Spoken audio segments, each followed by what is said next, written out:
আদি অনাদি ধাৰাবাহিকখনৰ আজি নিশা আহিবলগীয়া এপিছডৰ প্ৰম' মুকলি হৈছে। আজিৰ প্ৰমৰ প্ৰথম ভাগত আমি দেখিবলৈ পাইছোঁ মনাই কৈ আছিল কথা ৰাখিব পাৰিব জানো। তেতিয়া আমি দেখিবলৈ পাইছোঁ ধুনে মাত দিছিল মানুহে ভবাৰ দৰে মই ইমানো বেয়া মানুহ নহয় মনা।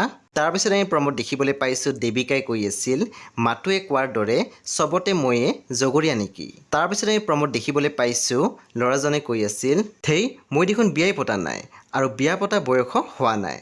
আৰু মায়ে কৈছে আজিকালি চৰকাৰী চাকৰি নকৰিলে ছোৱালী নাপায় হেনো। তাৰপিছত আমি প্ৰমোদ দেখিবলৈ পাইছোঁ ল'ৰাজনে কৈ আছিল কালিৰ পৰা তুমি তোমাৰ মাক যেনেকৈ ট্ৰিট কৰি আছা মই তোমাৰ পৰা কেতিয়াও এক্সপেক্ট কৰা নাছিলোঁ ৰদালি। সেই বন্ধু বান্ধৱীসকল আজি নিশা 9 বজাত ৰং টিভিত আহিবলগীয়া আদি অনাদি ধাৰাবাহিকখন খুবেই বেছি ইণ্টাৰেষ্টিং হ'বলৈ গৈ আছে। সেই আপোনালোকে চাবলৈ একেবাৰে নাপাহৰিব। পৰৱৰ্তী আপডেটৰ বাবে আপোনালোকে মোৰ চেনেলটো ছাবস্ক্ৰাইব কৰি কাষত থকা বেল আইকন টিপি দিবলৈ একেবাৰে নাপাহৰিব। আৰু প্লিজ আপোনালোকে মোৰ ভিডিঅ' এটা লাইক কৰি দিব।